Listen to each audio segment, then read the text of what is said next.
Before the silent movies, the circus was a huge attraction with devoted fans around the world.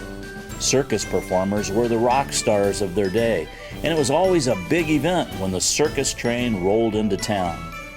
Local performer Dan Kelly married Kitty and together performed with Buffalo Bill along with other famous circus entertainers. They wintered in Petersburg along with other big-name circuses and perfected their acts in the famous Ring Barn. Two of the Kellys' grandchildren, John and Jan, tell the story of their famous grandparents. Our grandfather met our grandmother one night. It was a cold winter night, and he struck up a matchlight, and she got a pretty good look at him, and she just decided immediately that he was the one. So he was kind of a wild Irish adventure kind of guy, loved the circus, and when he was trying to talk her into joining the circus, the story goes that she was up for that, but she really wanted to have something to do on her own, not just to follow him into the circus, but she wanted her own act, and she wanted, her own identity. So she did. She followed him, and they got married in the circus, and he was a clown and a stilt man, and he did an act with horses and ponies. And my grandmother, at the same time, was learning a brand new act called the Rolling Globe Act.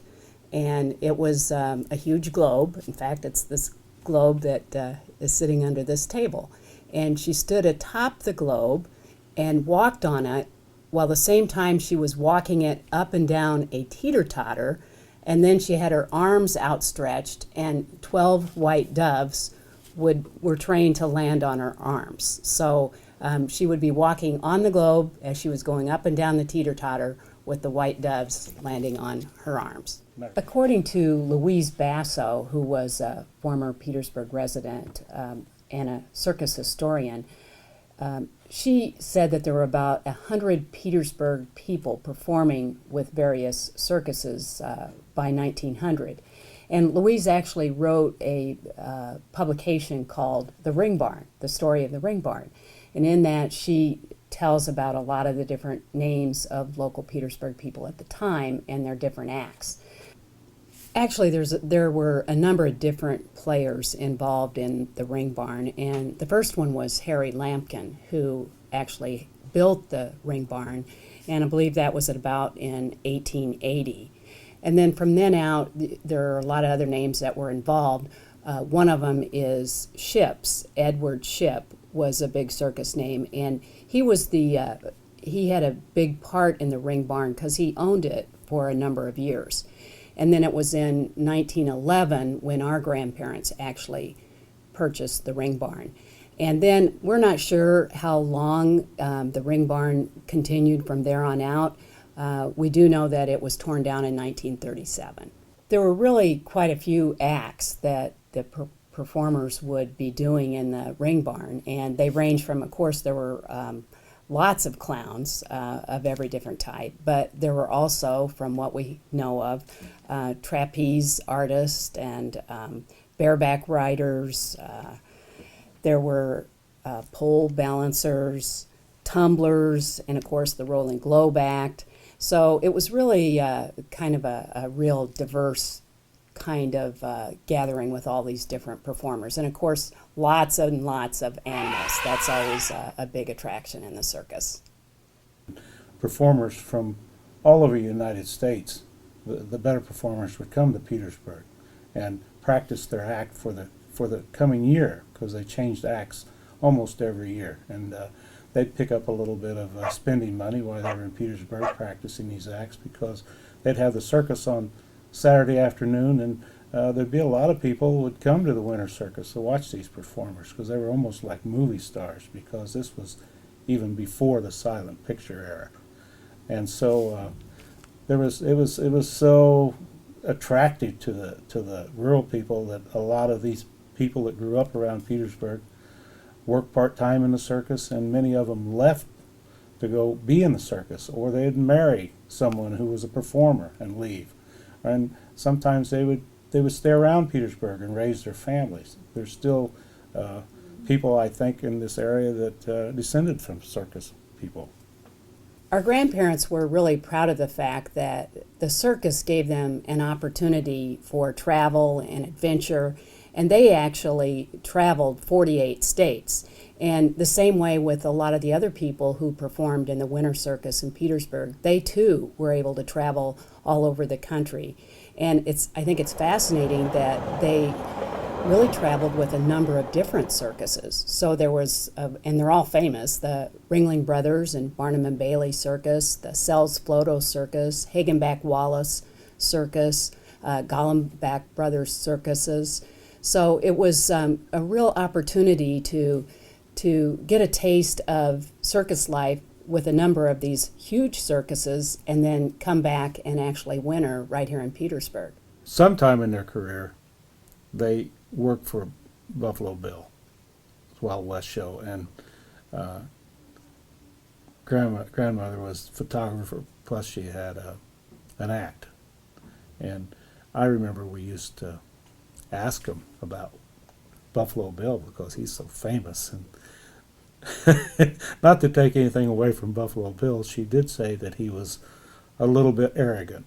And the other thing that has really been such a great legacy for not only our grandparents, but for all the circus people at the time in the Petersburg area, is the fact that our grandmother took so many photographs. And fortunately, we were able to have a lot of the original photographs and eventually obtain the negatives. So it really gives us a snapshot of what it was like to be performing in the circus in the late 1800s and early 1900s. And again, Petersburg is really the center of all of this circus activity, so that makes it pretty special.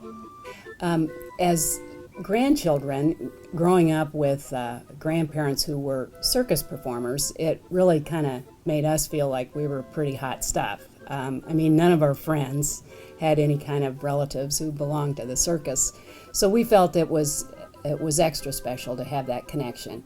A lot of times we would go over to our grandmother's and grandfather's home, and they just lived down the road, and we would all get together and go through all of their circus photo books. I mean, there was just tons of photographs to go through, all these albums. And then they also had a big circus trunk. And in the circus trunk, we would see all kinds of costumes and outfits. I remember my grandmother had kind of a lavender purplish dress with lots of sequins on it, for example. And then we'd see all the clown outfits that our grandfather wore.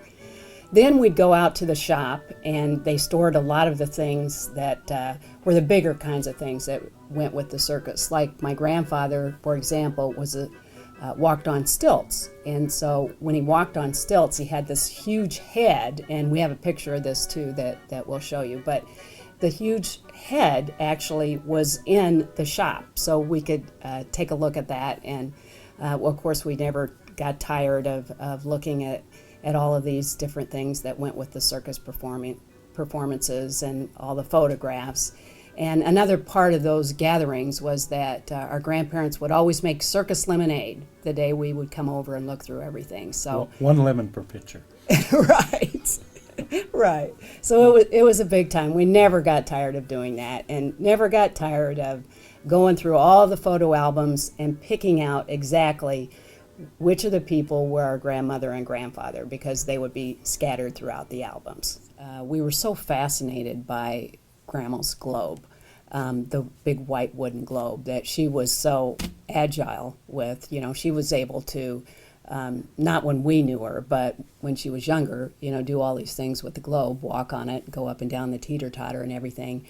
Well, we thought, we ought to be able to do it. And we tried and tried many, many times to walk on that globe, and none of us could do it. And then in the next generation, the younger generation, they all tried too. And there was only one, Megan Kelly Smith, was really the only one that kind of mastered it a little bit, but not nearly what Grandma was able to do. But it was always fun to give it a shot. And yeah. Everyone had to try it. Yeah, that's right. Yeah. I was looking at this picture, and I thought how neat it'd be if I could get a wood carver to carve something that looked like our grandfather when in his circus outfit. He always wore he was actually a slender man. He always wore padding in his clown outfit. And so this is what we came up with right here. Carl Hickenbottom, who lives down the road, carved this out for us and did a really nice job. It's got a real good resemblance of our grandfather. It was always the ring barn that connected all these people from all different kinds of places. And the ring barn being right here in Petersburg, this little town by the river that brought together so much magic. It's just such a wonderful legacy, I think, for this community. And the fact that we can share it now through many of these photographs, I think is just, it's quite a tribute to all the performers that were ever involved in the circus, presenting what we all know as the greatest show on earth.